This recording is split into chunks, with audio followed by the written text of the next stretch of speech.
Bismillah. Assalamualaikum warahmatullahi wabarakatuh. Innal hamdalillah nahmaduhu wa nasta'inuhu wa nastaghfiruh wa natubu ilayhi wa na'udzu billahi min shururi anfusina wa sayyiati a'malina. Man yahdihillahu fala mudilla lahu wa man yudlil fala hadiya lahu. Asyhadu an la ilaha illallah wahdahu la syarika lah iqraran bihi wa tauhidan wa asyhadu anna Muhammadan 'abduhu wa rasuluh sallallahu alaihi wa ala alihi wa ashabihi wa man tabi'ahum bi ihsanin ila yaumil qiyamah. Ya ayyuhalladzina amanu taqullaha haqqa tuqatih wa la tamutunna illa wa antum muslimun. Ya ayyuhan nasu taqu rabbakum alladzi khalaqakum min nafsin wahidah wa khalaqa minha zawjaha wa batha minhuma rijalan katsiran wa nisaa'a wattaqullaha alladzi tasaaluna bihi wal arham innallaha kana 'alaikum raqiba. يا أيها الذين آمنوا اتقوا الله وقولوا قولا سديدا يصلح لكم أعمالكم ويغفر لكم ذنوبكم ومن يطع الله ورسوله فقد فاز فوزا عظيما. أما بعد قال عليه الصلاة والسلام فإن أصدق الحديث كتاب الله وخير الهدي هدي محمد صلى الله عليه وسلم وشر الأمور محدثاتها وكل محدثة بدعة وكل بدعة ضلالة وكل ضلالة في النار. أعاذنا الله وإياكم جميعا من النار. Jamaah salat isya rahimani wa rahimakumullah yang dirahmati Allah Subhanahu wa taala dan saya cintai karena Allah Subhanahu wa taala. Alhamdulillah kita dipertemukan oleh Allah Subhanahu wa taala kembali untuk kesekian kalinya di majelis yang mulia ini. Mudah-mudahan Allah Subhanahu wa taala memberikan keberkahan di majelis kita dan menjadikan duduknya kita di majelis ilmu ini sebagai pemberat timbangan kebaikan kelak pada hari kiamat. Allahumma amin. Jamaah sekalian, sakderenge dimulai kula ajeng tanglet misale jenengan napa dijak piknik 3 hari berturut-turut dengan tujuan yang berbeda, kinten-kinten jangan seneng mboten? Seneng mboten? Gratis jajan orang bayar transportnya gratis, popone gratis. Seneng to? Dina iki ning pantai, sesuke ning kebun binatang, mungkin esuke meneh ten pundi misale ya. Tujuannya berbeda-beda, tur nggone nyenengke kabeh. Mesti kan seneng. Ya. Maka ketahuilah Rasulullah sallallahu alaihi wasallam pernah bersabda, "Idza marartum bi riyadil jannah farta'u." Apabila kalian melewati taman di antara taman-taman surga, maka singgahlah dan nikmatilah. Maka kemudian para sahabat bertanya, "Wa ma riyadul jannah ya Rasulullah?" Apa itu taman surga yang ada di dunia? Ya, karena Rasulullah mengatakan ini ketika di dunia. Ya, kok disuruh singgah, masa ada surga dunia? Ya, maka para sahabat bertanya, "Apa itu riyadul jannah?" Maka Rasulullah menjawab, "Hilaqud dzikr," yaitu majelis-majelis ilmu, halaqah-halaqah ilmu. Dan alhamdulillah ya, kita mulai dari Selasa, Rabu dan Kamis ini ya berturut-turut Pak. Ini sama dengan kita itu piknik, tapi pikniknya ini luar biasa ya. Karena kalau sekedar piknik ke pantai ya, kebun binatang itu kan duniawi, tapi kita pikniknya itu riyadul jannah, taman surga, insyaallah ya. Makanya kata para ulama ada yang mengatakan bahwasanya barang siapa yang belum bisa merasakan surganya dunia, yaitu dengan nikmatnya dia bermajelis ilmu, maka dia tidak akan merasakan surga akhirat ya. Maka ini perlu dicatat baik-baik bahwasanya siapa yang kalau duduk di majelis ilmu itu masih perasaannya bosen, apalagi bermajelis 3 hari berturut-turut kok ngaji terus ya, maka ini perlu dipertanyakan ya, karena inilah sebenarnya yang menjadi hakikat seseorang itu mendapatkan kesenangan, mendapatkan ketenangan itu ketika duduk di majelis ilmu ya. Dan kita ini boten enten napa-napa dibandingkan para ulama. Imam An-Nawawi rahimahullah itu beliau bermajelis ilmu itu bukan hanya sehari sekali atau terus menerus, enggak. Sehari itu 11 kali, Pak. Sehari 11 kali. Dan majelisnya Imam An-Nawawi rahimahullah ketika belajar itu mboten kok jiping kados ngeten iki, penake ra umum ngene iki, kare senden, kare ngantuk-ngantuk, nggo ngenteni wedang karo snack metu. Mboten. Imam An-Nawawi rahimahullah niku nggawa buku nyatet 11 kali dalam sehari, dan itu dilakukan puluhan tahun. Ya, puluhan tahun. Makanya Imam An-Nawawi rahimahullah sampai memiliki derajat yang mulia di sisi Allah Subhanahu wa taala, sehingga Allah Subhanahu wa taala karuniakan buah karya beliau itu lebih banyak dibandingkan umurnya. Umurnya Imam An-Nawawi rahimahullah itu hanya sekian puluh tahun, 40 sekian ya. Tapi karyanya melebihi umurnya, Masya Allah ya.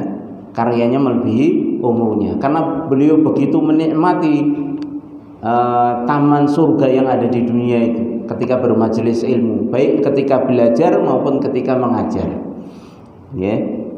Maka inilah hakikat seseorang ketika ingin mendapatkan ketenangan, maka hendaknya dia merasa nyaman ketika duduk di majelis ilmu dalam rangka belajar. Apalagi ini merupakan tanda bagi seseorang dikehendaki kebaikan oleh Allah Subhanahu wa taala. Man yuridillahu bi khairan yufaqihu fid din. Barang siapa yang Allah kehendaki kebaikan pada orang tersebut, maka Allah akan fahamkan baginya agama, dan tidak ada sebab untuk faham terhadap agama kecuali dengan hadir di majelis ilmu, dengan belajar, dengan menghadiri taklim. Nggak ada kok orang pandai, orang paham, nggak pernah belajar, nggak ada. Tidur tahu-tahu wah hafal Al-Quran, tahu-tahu bisa sholat sebagaimana sholatnya Nabi SAW. Nggak mungkin, karena Rasulullah SAW sendiri menyatakan al-ilmu bit-ta'allum, ilmu itu harus dengan belajar. Maka siapa yang Allah kehendaki kebaikan mesti senang duduk di majelis ilmu, pasti merasa tenang, tentram, lungguh ning majelis ilmu, belajar ya. Itu diantara tanda Allah Subhanahu wa taala menghendaki kebaikan pada diri orang tersebut. Baik, alhamdulillah kita diberi kesempatan oleh Allah Subhanahu wa taala, diberi hidayah dan taufik dari Allah Subhanahu wa taala untuk senantiasa mau dan mampu menghadiri majelis ilmu. Walaupun kita kemarin 3 hari berturut-turut sampai hari ini kita nggak bosen ya, justru insya Allah akan menjadikan hati kita lapang dan menghadapi apapun ujian kehidupan itu dengan senantiasa dengan kesabaran dan kelapangan hati, karena kita semakin tawakal kepada Allah Subhanahu wa taala insyaallah. Baik.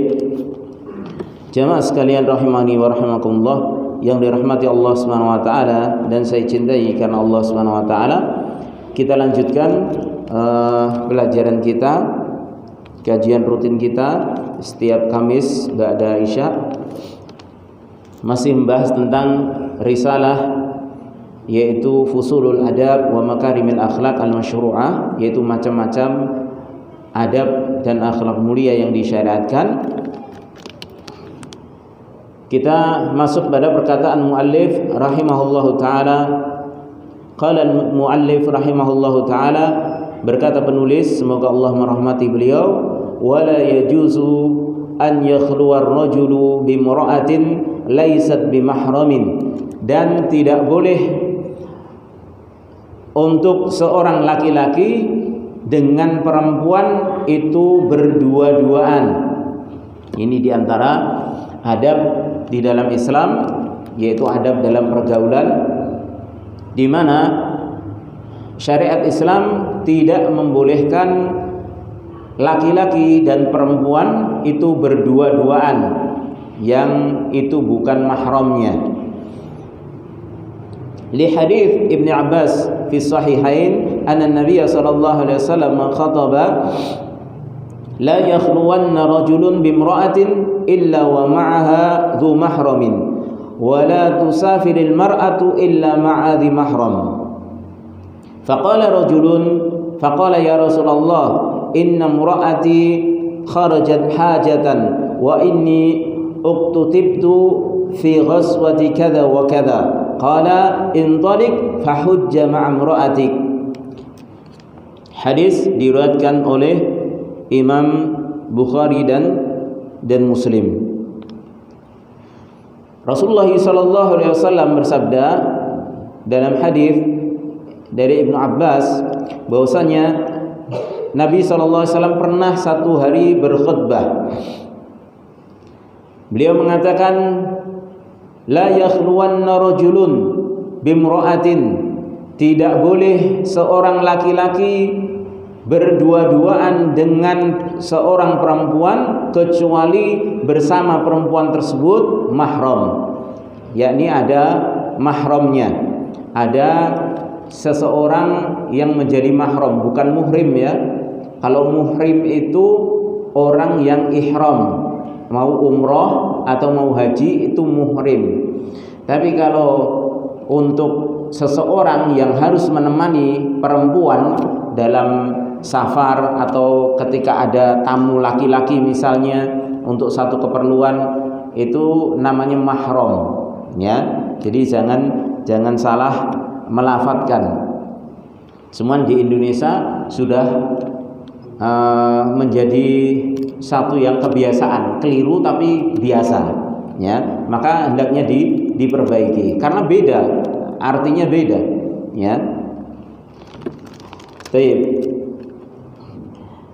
Wala tusafiril mar'atu illa ma'adhi mahram, dan jangan juga seorang wanita bersafar melakukan perjalanan kecuali ada mahramnya, ada yang menemani, yaitu dari laki-laki ya yang tidak boleh dinikahi ya, tidak boleh dinikahi, ini mahram namanya ya. Tapi kalau suami ini kategori mahram, tapi dia mahram justru karena pernikahan ya, karena pernikahan ya. Adapun asal mahram itu adalah laki-laki yang haram untuk dinikahi, misalnya bapaknya, adiknya yang laki-laki, atau kakaknya laki-laki, atau pamannya ya.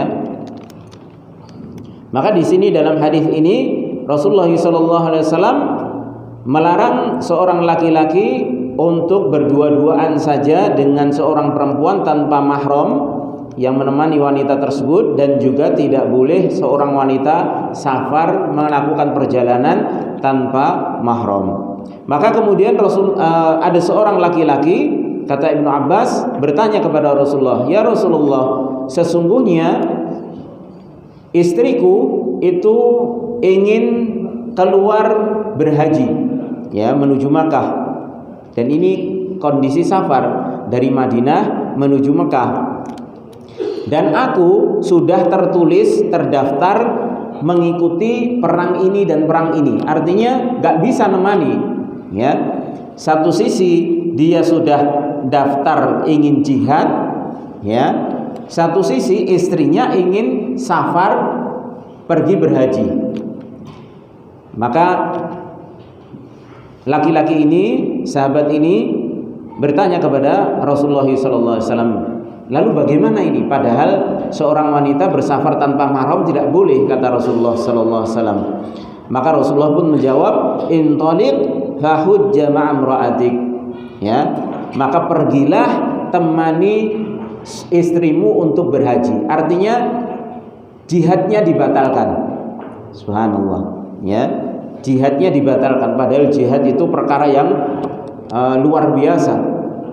Ya, kemarin disebutkan oleh Said Naim Zirwatu Sanami, ya, fil Islam, yaitu puncaknya amalan dalam Islam yaitu jihad fisabilillah. Tapi walaupun begitu, dikarenakan pentingnya menemani seorang wanita dalam bersafar, sampai Rasulullah mengizinkan laki-laki tersebut untuk membatalkan jihadnya tersebut dalam rangka menemani istrinya berhaji.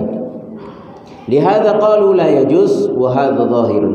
Oleh karena dari hadis tersebut, maka para ulama mengatakan tidak boleh untuk berkhalwat bagi laki-laki dan perempuan berduaan saja, dan juga tidak boleh bagi wanita untuk safar kecuali dengan mahram. Lakin la budda an nufarriqa baina mas'alati safar wa mas'alati khulwah.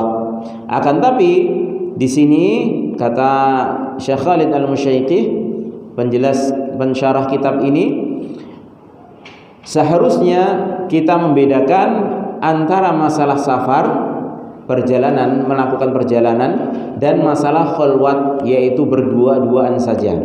Fas-safar la budda fihi min mahramin. Adapun safar maka harus ada mahram bagi perempuan, ya, harus ada mahram. Jadi ketika seorang itu melakukan perjalanan jauh misalnya, yang itu sudah terhitung safar. Karena jarak safar ini juga para ulama berselisih. Ada yang membatasi jaraknya sehari semalam, ada yang dengan jarak berapa puluh kilo, 80 minimalnya, itu yang membatasi 80, ada yang 100 dan seterusnya. Dan ada pula yang mengatakan bahwasanya batasan safar itu ya'udu ilal urf, yaitu kembali kepada urf, yaitu kebiasaan. Kalau kebiasaan masyarakat, ya, misalnya Solo, Jogja itu safar, ya, maka itu dianggap safar. Walaupun misalnya jaraknya nggak sampai 80 kilo misalnya. Tapi kalau urufnya, kebiasaan masyarakat itu sudah menganggap Solo, Jogja safar, maka itu dianggap safar. Ya, hukum-hukum safar berlaku, dan seorang wanita ketika ingin pergi ke Jogja maka harus ada mahramnya, ya, harus ada mahramnya. Baik.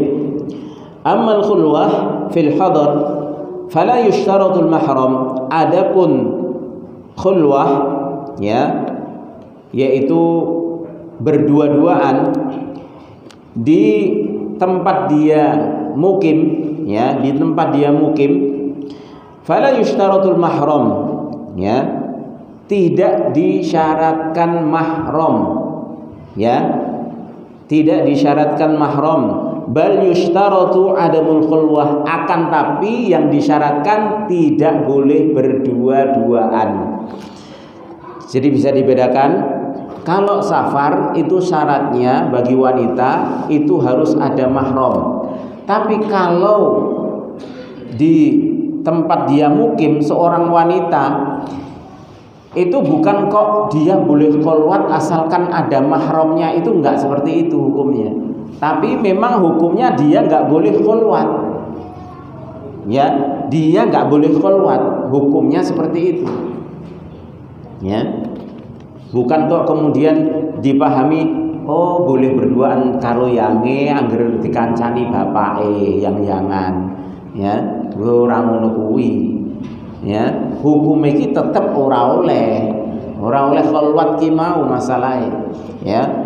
Ora kok disyaratke mahram kaya safar itu enggak, ya. Fa idza kana hunaka imra'atan ajnabiyatan ma'a rajulin wahidin, ya, maka apabila di sana ada misalnya dua orang perempuan kemudian juga bersama seorang laki-laki misalnya, maka ini tidak dinamakan khalwat, tidak dinamakan khalwat, ya, karena khalwat itu cuma berdua saja, ya, khalwat itu berdua saja. Fahadza jaizun, jaizun di sini maksudnya ini bukan khalwat, ya, difahami ya. Khalwat yang dilarang itu adalah satu orang laki-laki, satu orang perempuan, sama-sama baliknya, ya. Ini namanya khalwat. Tapi kalau dua orang laki perempuan, satu orang laki-laki, ini bukan khalwat namanya, ya, bukan khalwat. Tapi ini bukan berkaitan dengan hukum boleh atau tidaknya istilahnya. Kalau masalah hukum, ya namanya berdua-duaan istilahnya, walaupun grombol-grombol ya tetap oleh nek dudu mahrami istilahnya, campur aduk apalagi itu adalah pembahasan lain, yaitu ikhtilat, bercampur baur antara laki dengan perempuan yang itu bisa menimbulkan fitnah dan menimbulkan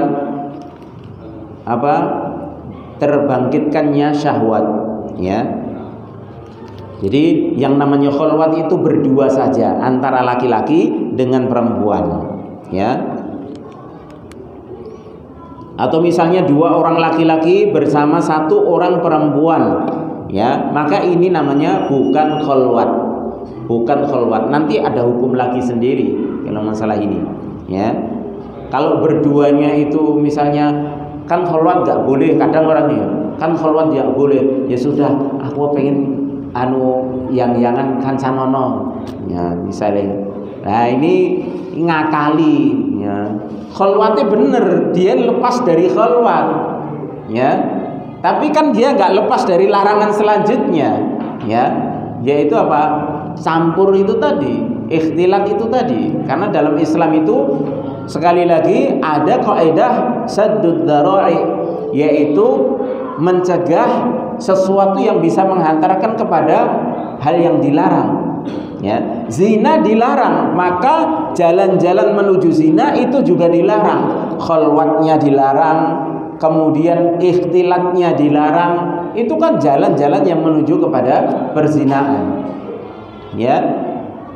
Jadi jangan difahami kalau khalwat nggak boleh ya sudah nggak khalwat, ngajak temen, ya. Maka bukan seperti itu, ya.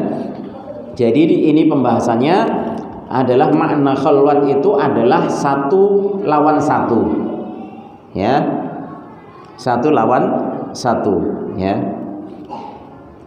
Li'annal khalwah huna muntafiyah, ya, karena kalau 3 orang 4 orang itu bukan lagi khalwat istilahnya, bukan lagi khalwat. Falladhi yuzilul khalwah imma rajulun walau kana ajnabiyatan aw imra'atan ala an yakuna balighan. Maka yang menghilangkan sifat khalwat atau disebut khalwat itu tadi adalah adanya tambahan satu orang laki-laki atau satu orang perempuan yang sudah baligh. Ingat kalimat balighon ini berarti kalau misalnya ada seorang laki-laki balik, perempuan balik, cuma berdua.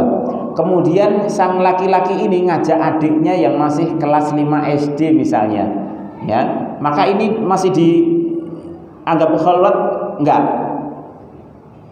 Ribon, ya, masih. Kenapa? Karena syaratnya hilangnya sifat khalwat tadi kalau yang ketiga ini juga balik, baik laki-laki maupun perempuan. Nek ngejak bocah cilik wong loro tok, ya, istilahnya nek saiki yang-yangan ngejak cah cilik gen ora khalwat istilahnya, maka ini tetap namanya khalwat karena yang diajak belum balik, ya. Syaratnya khalwat itu hilang, ya, itu ketika yang ketiga ini adalah laki-laki atau perempuan yang sudah dewasa, yang sudah balik. Tapi sekali lagi ini pembahasannya masalah kapan disebut khalwat, kapan disebut tidak ya. Bukan kok masalah nanti kalau nggak khalwat bolehlah, bukan seperti itu ya. Jangan salah paham ya. Karena ada hukum setiap yang bisa menghantarkan kepada satu larangan itu tetap dilarang dalam Islam. Amma fi safar fayushtaratu al-mahram. Adapun di dalam safar itu disyaratkan adanya mahram. Ini syarat kalau di dalam safar, dalam perjalanan. Ya. Misalnya kita punya istri luar kota, ya. Ketika dia izin, misalnya, Mas, aku mau nengok orang tua misalnya, rumahnya Jogja misalnya, ya. Maka ini harus ada safar, harus ada mahramnya, ya. Nggak boleh seorang suami membiarkan istrinya berangkat sendiri ke Jogja, ya, karena ini safar, harus ditemani anaknya yang sudah balik, yang laki-laki, atau dia sendiri selaku suaminya, atau misalnya ada keponakannya, ya, keponakan dari perempuan ini maksudnya, ya. Yang laki-laki yang mahram dia, atau misalnya punya anak susuan, ya, ini juga bisa jadi mahram, ya. Maka ini syarat, ya. Adapun khalwat tadi bukan disyaratkan mahram, tapi memang disyaratkan tidak boleh khalwat, ya. Jadi bisa difahami ya. Jadi khalwat dilarang oleh Nabi. Ketika Nabi mengatakan la yahluwanna rajulun bimra'atin illa wa ma'ahdu mahram, tidak boleh seorang laki-laki itu berdua-duaan saja dengan perempuan kecuali bersama perempuan itu ada mahramnya. Maksudnya kalau perempuan itu ada mahramnya berarti dia tidak dinamakan khalwat, ya. Bukan berarti kok kemudian boleh, enggak. Ini masalah penamaannya. Tapi kalau masalah safar itu adalah syarat, ya, syarat. Jadi sehingga seorang perempuan tidak boleh bersafar melakukan perjalanan yang jauh kecuali harus ada mahramnya. Wal mahram man tahrumu alaihi al-mar'ah binasabin au bisababin mubahin au musaharatin au an yakuna zaujan. Nah, ini dijelaskan. Dan mahram itu adalah orang yang haram atas wanita, artinya haram untuk dinikahi, ya, dengan sebab yang pertama nasab, ya, yang pertama nasab, misalnya ayahnya, ya, kemudian pamannya, atau misalnya anaknya, ini kan nasab, ya, dengan nasab. Ada atau adiknya, kakaknya yang laki-laki, ya, ini nasab, berkaitan dengan nasab. Au bisa babin mubahin, atau mahram juga bisa dengan sebab yang boleh, yang mubah. Apa? Misalnya radha'ah, dengan susuan. Misalnya istri kita menyusui seorang anak dengan minimal 5 kali susuan. Sekali susuan itu kenyang, tidak boleh diputus, dan itu berhenti dengan sendirinya, ya. Misalnya ikut selama 5 hari atau berapa hari, mungkin nggak sampai 5 hari, tapi dia menyusu selama 5 kali minimalnya. Sekali menyusu sampai kenyang, kemudian dilepas sendiri oleh si bayi tersebut, ya, bayinya laki-laki. Kemudian di jam berikutnya dia lapar lagi, disusui lagi, kemudian lepas lagi, sudah kenyang. Kemudian jam berikutnya demikian lagi, menyusu lagi, ya, sampai 5 kali, minimalnya 5 kali. Maka ketika sudah 5 kali minimal, itu sudah menjadi mahram. Nanti ketika dewasa dia sebagaimana anak kandungnya, dalam artian dia menjadi mahram seperti anak kandungnya. Terhadap anak-anaknya dia juga mahram, ya, anak tersebut, ya, anak tersebut juga mahram, ya. Maka ini dikarenakan sebab mubah, yaitu radha'ah, dan ini dulu menjadi satu kebiasaan di bangsa Arab, ya. Makanya Rasulullah SAW juga punya ibu susuan yang namanya Halimah, ya, radhiyallahu ta'ala anha, ya. Ini ibu susuan beliau. Dahulu di awal-awal susuan itu 10 kali, kemudian dihapus dan diperingan menjadi 5 kali, ya, menjadi 5 kali susuan, ya, minimalnya 5. Ya, dan saya sendiri alhamdulillah punya anak susuan juga, ya, dan sekarang sudah besar, sudah dewasa, ya, sudah umur SMA Pak, ya, di pondok pesantren, ya. Dan itu kalau liburan main ke tempat saya, ya, itu ya sudah biasa berkumpul dengan anak-anak saya yang laki-laki, ya, karena mereka mahram semuanya, ya, buka jilbab nggak ada masalah, boncengan nggak ada masalah.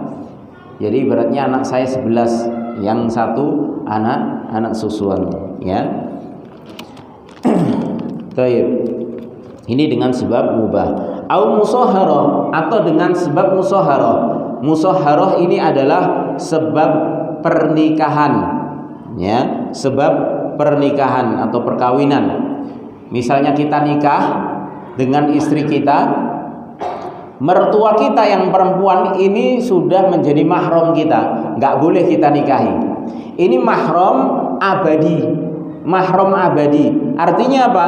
Ketika kita sudah akad nikah dengan istri kita, walaupun misalnya kita belum menggauli istri kita, kemudian terjadi perceraian, mertua kita nggak boleh kok kita nikahi, ya. Misalnya kita nikah sama perempuan setelah akad, ngerti mboke kok luwih ayu, ya. Wah, tak pegate wae anake aku tak pilih mboke. Ya ora oleh, ya. Wis mahram sak lawase, ya. Diterketok oleh. Ya aja dijolke, ya. Ya nek sadurunge ya nek mboke rondo ora apa-apa, cek nek bojone ya. Ya. Maka ini musyawarah. Dan ini yang juga masyarakat sering salah paham. Terkadang mengatakan mantan mertua. Mantan itu cuma mantan istri atau mantan suami, ya. Anak dengan mertua itu enggak ada mantan. Jadi mertua itu tetap mertua, ya, karena itu mahram dengan adanya akad nikah. Jadi kalau sudah ada akad nikah sah, maka mertua itu jadi mahram selamanya, ya, selamanya. Makanya kalau ada misalnya perceraian dengan suami istri, tetap harus masih ada kewajiban untuk menyambung tali silaturahmi yang disebabkan akad tadi, yaitu dengan mertua, ya. Baik. Au an yakuna zaujan, atau yang keempat selanjutnya yaitu mahram karena dia menjadi suaminya. Baik. Ini masalah safar. Kemudian yang perlu disampaikan di sini yang penting juga, dan ini sering sekali menjadi pertanyaan masyarakat, bagaimana hukumnya seorang wanita ketika bersafar dalam rangka ibadah, dalam rangka haji, ya, yang itu merupakan kewajiban, rukun Islam yang kelima, padahal dia nggak punya mahram sama sekali, ya. Maka para ulama membahas masalah ini dan terjadi perselisihan. Ada 3 pendapat. Yang pertama yaitu dari madhab Imam Ahmad bin Hanbal dan Imam Abu Hanifah. Ini mengatakan mutlak, nggak boleh, ya, dan kewajibannya dalam artian dia tidak memiliki kriteria untuk melaksanakan ibadah haji, dalam artian kemampuannya, karena ibadah haji itu kan istitoah, berdasarkan kemampuan. Lah wanita yang tidak memiliki mahram, walaupun dia mampu secara finansial, dia orang kaya misalnya, janda kaya tapi nggak punya mahram, maka kewajiban hajinya dia belum dikatakan mampu karena nggak punya mahram, ya, sampai dia memiliki mahram. Kalaupun dia sampai meninggal dunia, Allah takdirkan belum ibadah haji walaupun dia orang kaya, maka dia tidak menanggung dosa, ya, tidak menanggung dosa karena dia Allah takdirkan tidak memiliki mahram, artinya laki-laki yang bisa menemani dia untuk ibadah haji. Ya, ini pendapat yang pertama. Pendapat yang kedua yaitu Imam Syafi'i rahimahullah taala. Mazhab Syafi'i mengatakan boleh. Ya, ini untuk ibadah haji. Ya, untuk ibadah, karena ibadah haji itu wajib. Ya, karena ibadah haji itu wajib. Ya. Ini juga diantara alasannya karena misalnya seorang wanita yang melepaskan dirinya dari cengkraman orang kafir misalnya, atau membutuhkan dia hijrah dari tekanan orang-orang kafir di tempatnya, kemudian dia harus melarikan diri misalnya hijrah, ya, dan hijrahnya itu membutuhkan perjalanan yang safar, ini kan dibolehkan, maka diantaranya dikiaskan dengan hal tersebut, ya, dengan keadaan yang darurat, ya. Dan haji itu adalah wajib, ya, haji itu adalah wajib, ya. Bahkan walaupun kata mazhab dari Imam Asy-Syafi'i rahimahullah, walaupun seandainya dia mendapati orang yang bisa menemaninya untuk ibadah haji, mahramnya ada, tapi cuman dia nggak mau berangkat dengan mahramnya, dia ingin berangkat sendiri dengan rombongan tanpa mahram, tetap boleh. Ya, ini pendapat yang kedua. Pendapat yang ketiga Imam Malik rahimahullah taala yang mengatakan bahwasanya asalnya nggak boleh, asalnya tidak boleh. Akan tapi ketika kondisinya tidak memungkinkan, ya, karena dia memang nggak memiliki mahram dan terpaksa dia harus melaksanakan ibadah haji yang hukumnya wajib, dengan catatan haji yang wajib, bukan haji yang sunnah. Haji yang sunnah misalnya haji yang kedua, ketiga dan seterusnya. Tapi kalau yang wajib, kalau memang dia tidak memiliki mahram dan dia mampu finansialnya, maka dia ikut rombongan dari wanita-wanita ataupun rombongan laki-laki atau kedua-duanya, ya. Misalnya ada suami istri yang ikut ibadah haji misalnya, dia seorang wanita sendiri ikut rombongannya dan dia aman di situ, maka ini boleh, ya, walaupun asalnya tidak boleh dari Imam Malik. Tapi kalau pendapat Imam Ahmad dan Abu Hanifah ini mengatakan mutlak nggak boleh, ya, mutlak tidak boleh berdasarkan hadis tadi, ya, la tusafiril mar'atu illa ma'adhi mahram. Tidak boleh seorang wanita itu bersafar melakukan perjalanan kecuali bersamanya mahram, ya. Dan Rasulullah tidak membedakan antara perjalanan untuk ibadah ataupun perjalanan untuk sesuatu yang mubah atau yang lainnya, ya. Dan apalagi dalam hadis tersebut jelas disebutkan bahwasanya laki-laki yang sudah mendaftar ingin jihad dan istrinya juga ingin berangkat haji, maka Rasulullah menyuruh untuk membatalkan jihadnya dan menemani istrinya untuk pergi haji. Wallahu alam. Pendapat yang saya pribadi pilih adalah seorang wanita harus dengan mahram, ya, harus dengan mahram ketika bersafar, ya. Tapi kalaupun ada yang memilih pendapat dia aman dengan rombongan, ya tafadhol, ya, walaupun ini semuanya tidak berkaitan dengan ritual ibadah hajinya, ya. tapi ini berkaitan dengan masalah perjalanannya. Adapun ritual ibadah hajinya, semua ulama mengatakan ibadah hajinya sah. Kalaupun dia nekat, paling istilahnya dia berdosa dan dia harus bertobat. Sebagaimana yang difatwakan oleh Syekh bin Baz rahimahullah taala, beliau memilih pendapat tetap haram hukumnya walaupun dia melakukan ibadah haji ataupun umrah misalnya, maka ibadah hajinya tetap sah. Ya, satu sisi dia tetap mendapatkan pahala ibadah haji dan umrohnya, tapi di satu sisi dia mendapatkan dosa karena bersafar tanpa mahram. Ya, wallahu alam bisawab. Maka hendaknya ini diperhatikan. Ya. Baik. Kemudian qala muallif rahimahullahu taala, berkata penulis melanjutkan risalahnya ini, wala yajtami'u rajulani wala imra'atani uryanaini fi firashin wahidin wala fi izarin wahidin. Adab selanjutnya yaitu tidak boleh berkumpul dua orang laki-laki dan juga dua orang perempuan, artinya masing-masingnya itu laki-laki dan juga perempuan, dalam keadaan membuka aurat keduanya, ya, semuanya laki-laki dua orang ataupun perempuan di satu ranjang, ya, di satu tempat tidur atau di dalam selimut, satu selimut, ya, di dalam satu selimut. Ini nggak boleh, ya.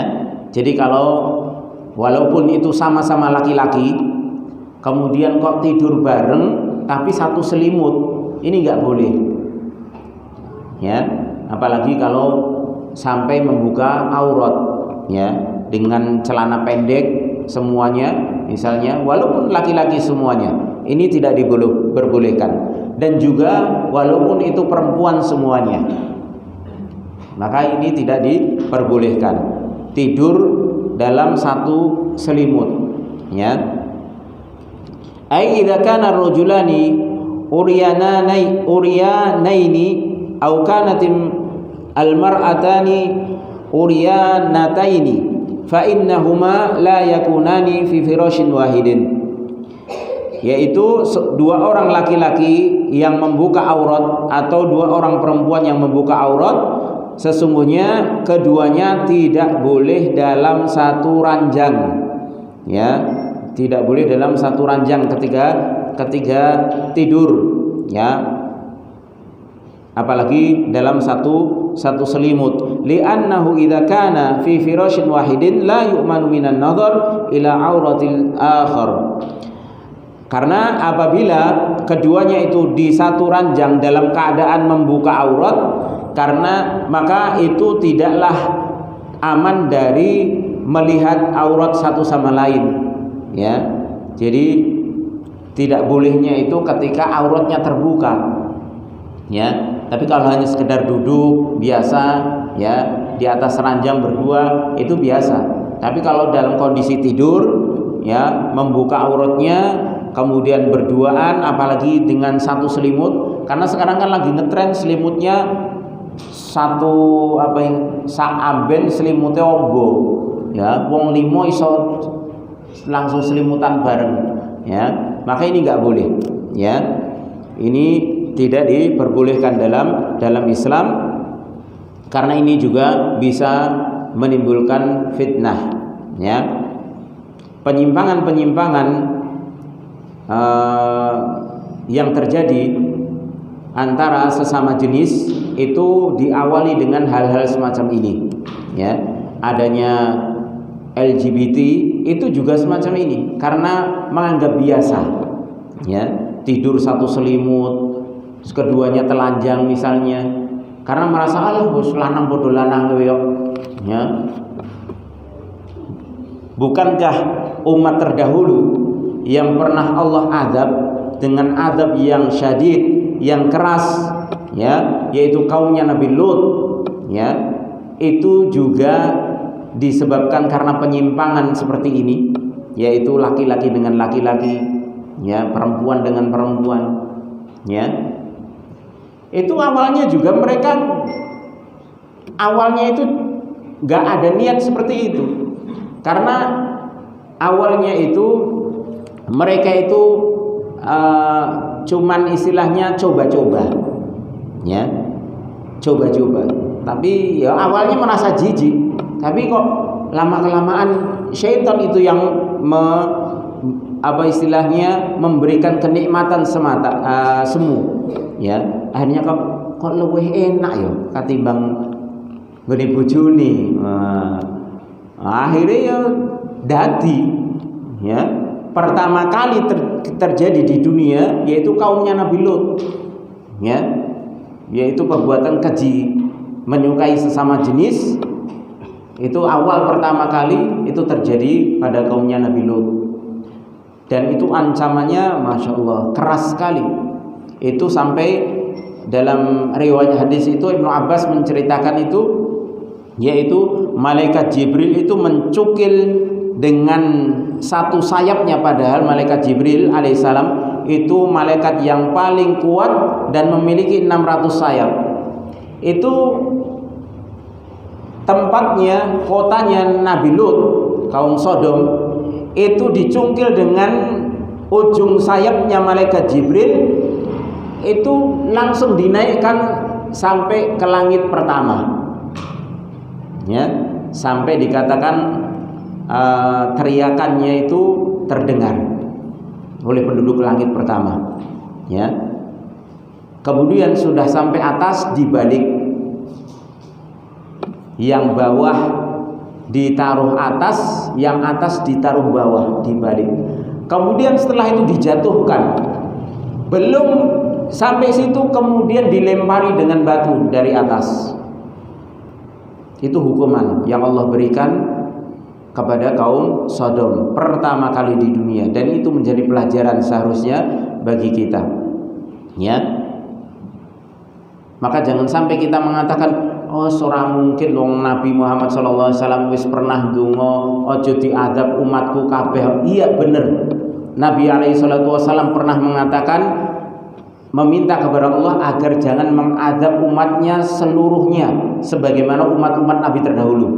Kalau Nabi Lut umatnya seluruhnya dihabiskan, Nabi Nuh umatnya seluruhnya dihabiskan, ya, diadab semuanya. Tapi kalau Nabi Muhammad SAW tidak akan pernah diadab seluruhnya, ya. Akan tapi ingat, bukan berarti Allah tidak akan memberikan adab kepada sebagian dengan adab yang sama, ya, difahami ini, ya. Bukan berarti kemudian misalnya satu daerah melakukan perbuatan sebagaimana perbuatan kaumnya Nabi Lut, menyukai sesama jenis, sudah terang-terangan, kemudian kok nggak diadab sebagaimana adabnya kaum Nabi Lut. Bisa saja dilakukan seperti itu, ya. Allah memang nggak mengadab seluruhnya, tapi di tempat-tempat tertentu itu Allah akan terapkan, ya, itu Allah akan terapkan, ya. Memang Allah nggak akan habiskan semuanya umatnya Nabi Muhammad SAW, karena ini diantara apa yang didoakan oleh Nabi SAW. Tapi Allah tetap akan memberikan adab, ya, kepada sebagiannya dengan adab yang sama dari umat terdahulu, dan itu sudah terjadi, ya. Di daerah mana itu saya lupa tentang masalah orang-orang Sodom itu juga itu dihabiskan oleh Allah Subhanahu wa taala, ya. Terus kemudian masalah maksiat di Indonesia, di Legetang itu tahun berapa itu, ya. Itu maksiat berhari-hari, ya. Kemudian puncaknya di tengah malam itu bukit itu sudah terpotong separuh dan menimpa di desa tersebut, di desa Legetang itu, ya. Itu sudah hancur semuanya. Itu bukan tanah longsor, ternyata bukitnya sudah tinggal separuh, ya.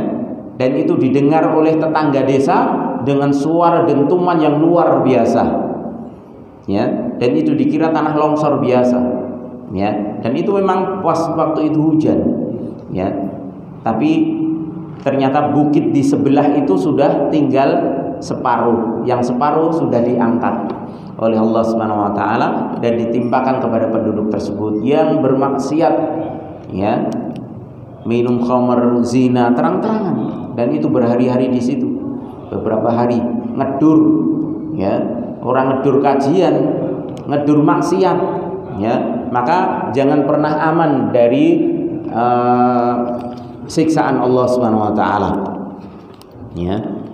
Jangan pernah menantang siksa Allah untuk datang kepada kita, ya. Baik. Maka seseorang laki-laki dengan laki-laki atau perempuan dengan perempuan yang membuka aurat tidak boleh tidur satu ranjang atau satu selimut, karena itu bisa melihat aurat masing-masing dan itu bisa menimbulkan fitnah. Wa yadullu li hadza hadits Abi Sa'id anna Nabiy sallallahu alaihi wasallam qala la yanzuru rajulu ila auratir rajul wala al-mar'atu ila auratil mar'ah wala yufdi ar-rajulu ila ar-rajuli fi thawbin wahidin wala tufdi al-mar'atu ila al-mar'ati fi thawbil wahid. Hadis diriwayatkan oleh Imam Muslim. Rasulullah sallallahu alaihi wasallam bersabda, janganlah seorang laki-laki melihat kepada aurat laki-laki yang lainnya, dan jangan pula wanita melihat aurat wanita lainnya, dan jangan pula seorang laki-laki mendatangi laki-laki yang lain di satu baju. Artinya seperti itu, istilahnya satu selimut, ya. Demikian juga wanita tidak boleh dengan satu baju atau satu selimut, ya, dengan wanita yang lainnya, karena ini akan menimbulkan fitnah, ya. Pertama biasa, ya, lama-lama akan merasakan kenikmatan yang dihembuskan oleh syaitan, yang seakan-akan dia tidak pernah merasakan kenikmatan tersebut dengan sosok yang memang fitrahnya, ya. Artinya dia lama-kelamaan nikmatnya dengan sesama jenis, ya. Dengan lawan jenis gak nikmat, padahal fitrahnya laki-laki itu merasakan nikmat itu kan dengan perempuan, makanya dijadikan pasangan laki-laki dengan perempuan. Ciptakannya Adam dengan Hawa, bukan Adam dengan Mas Eko, ya. Wa idza adlaqal ulama'u lafdha rajulin aw imra'atin fal muradu bihi indahum al baligh. Dan apabila ulama memutlakkan atau dalam nas lafaz rajul atau imra'ah, maka yang dimaksud adalah laki-laki atau perempuan yang sudah dewasa, yang sudah balik, maka ini dilarang. Wa kadza jaa al-amru li ghairil balighin fi an yufarraqa bainahum fil madaji, dan bahkan datang perintah dari Nabi untuk orang yang belum balik, yaitu anak kecil, yaitu untuk memisahkan antara mereka di tempat tidur. Artinya laki-laki dengan perempuan dibedakan, ya. Kemudian tidak boleh satu selimut, itu walaupun masih kecil, karena ini ada perintahnya. Ini sebagaimana hadis dari Abdullah bin Amr radhiyallahu anhuma anna Nabiy sallallahu alaihi wasallam qala muru auladakum bis salati wa hum abna'u sab'i sinin wadribuhum 'alaiha wa hum abna'u 'ashrin wa farriqu bainahum fil madaji. Hadis diriwayatkan Imam Abu Dawud dan Imam Ahmad. Rasulullah sallallahu alaihi wasallam bersabda, perintahkanlah anak-anak kalian untuk mengerjakan sholat ketika umur 7 tahun. Ya, ini perhatian bagi kita selaku orang tua.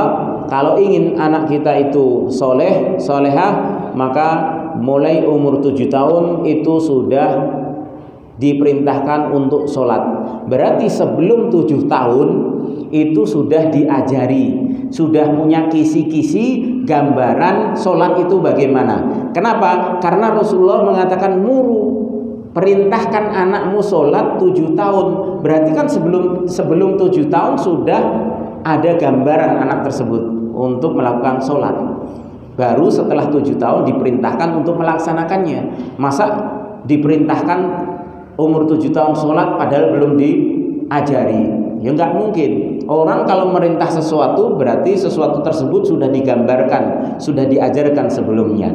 Maka anak biasanya menjelang umur 7 tahun atau misalnya sudah bisa berlari, ya, sudah bisa ngomong, ya, di awal-awal biasanya itu sudah mulai penasaran. Kenapa uminya, misalnya lihat uminya kok berdiri melakukan sholat, kemudian abinya ke masjid misalnya, atau pas sholat sunnah di rumah, itu biasanya penasaran, ikut-ikutan, ya. Maka itulah kisi-kisinya, ya. Nanti ketika sudah 7 tahun diperintahkan, anak itu sudah paham, ya. Oh, sholat seperti ini, tinggal diajari bacaan-bacaannya, ya. Wadribuhum 'alaiha wa hum abna'u 'ashrin, dan pukullah mereka ketika meninggalkan sholat, ya, artinya tidak mau melaksanakan sholat ketika umur 10, ya. Berarti kalau umur 7 jangan dipukul kalau nggak mau sholat, terus diperintah terus, sabar, ya. Nanti kalau sudah umur 10 tahun baru kalau nggak mau sholat dipukul, ya. Tapi pukulannya bukan pukulan yang menyakitkan, ya. Pukul pisan langsung neng PKU, wah iki jenenge ora ngajari, ya. Tapi ameh mulosoro gitu. Maka ini nggak boleh, ya. Dipukul dengan pukulan yang sekiranya yang sakit itu justru hatinya si anak, ya. Artinya dia membekas, wah aku nek ora salat ngene dipukul sama abi sama umi misalnya, ya, sama ibu sama bapak, ya, sehingga dia membekas dalam hatinya, sehingga aku harus sholat, ya, aku harus sholat. Itu pukulan mendidik itu seperti itu, bukan kok marahin galer, ya, ngiwonengen ora. Wa farriqu bainahum fil madaji, dan pisahkan antara mereka, yaitu antara anak-anak di tempat tidur, ya.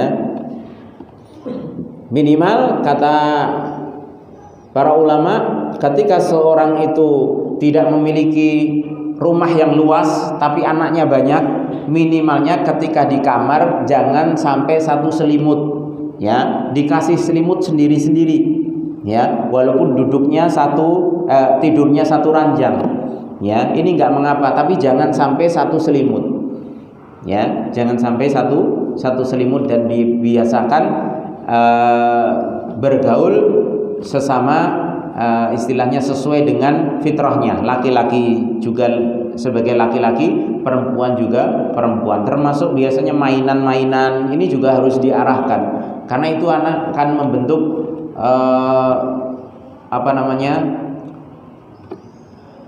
perilaku hidupnya, gaya hidup.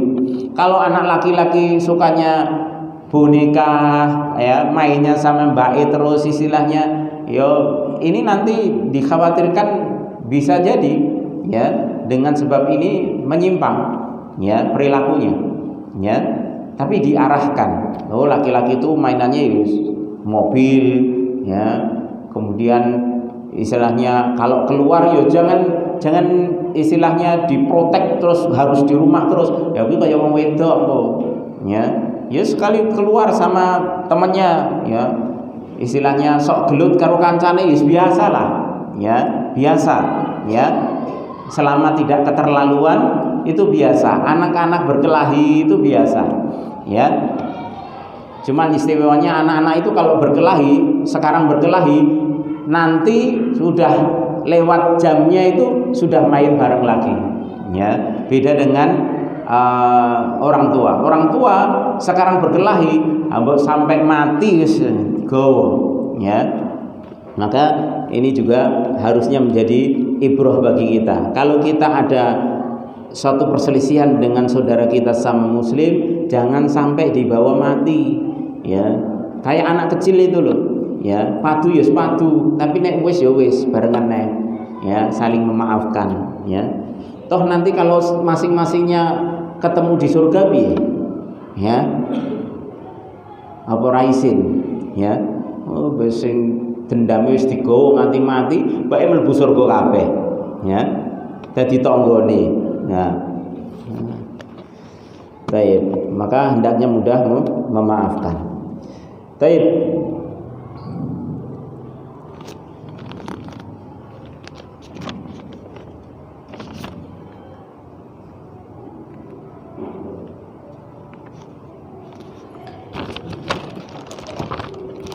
Untuk selanjutnya insyaallah kita bahas pada pertemuan yang akan datang, karena ini sudah pembahasan baru lagi, yaitu masih tentang adab. Tapi adab ini adab menyaksikan permainan yang tidak ada manfaatnya. Ya, ini cocok insyaallah nanti mungkin hari Kamis itu sudah mendekati Ramadan, ya. Ini materi ini insyaallah nanti pas untuk motivasi kita menghadapi bulan Ramadan insyaallah taala. Mudah-mudahan Allah Subhanahu wa taala menyampaikan kita dan memberikan kesempatan kepada kita untuk bertemu Ramadan pada tahun ini, ya, dan mudah-mudahan kita juga diberikan hidayah dan taufik oleh Allah Subhanahu wa taala untuk bisa menggunakan waktu di bulan Ramadan dengan sebaik-baiknya, karena bisa jadi, ya, ini masih tanda tanya kita bertemu dengan Ramadan atau tidak. Kalau Allah takdirkan kita bertemu dengan Ramadan, apakah kita nanti bisa selesai atau tidak? Kalaupun kita bisa selesai, apakah kita nanti bisa bertemu lagi dengan Ramadan? Maka semua masih menjadi rahasia ilahi, dan kita harusnya untuk lebih banyak meminta kepada Allah Subhanahu wa taala, karena kita tidak tahu takdir kita, sehingga kalaupun Allah Subhanahu wa taala harus menutup usia kita sampai di sini, maka kita ditutup dengan husnul khatimah. Allahumma amin. Baik, kurang lebihnya saya mohon maaf. Insyaallah kita lanjutkan pada pertemuan yang akan datang. Kita tutup dengan doa kafaratul majelis. Subhanakallahumma wa bihamdika asyhadu an la ilaha illa anta astaghfiruka wa atubu ilaik. Assalamualaikum warahmatullahi wabarakatuh.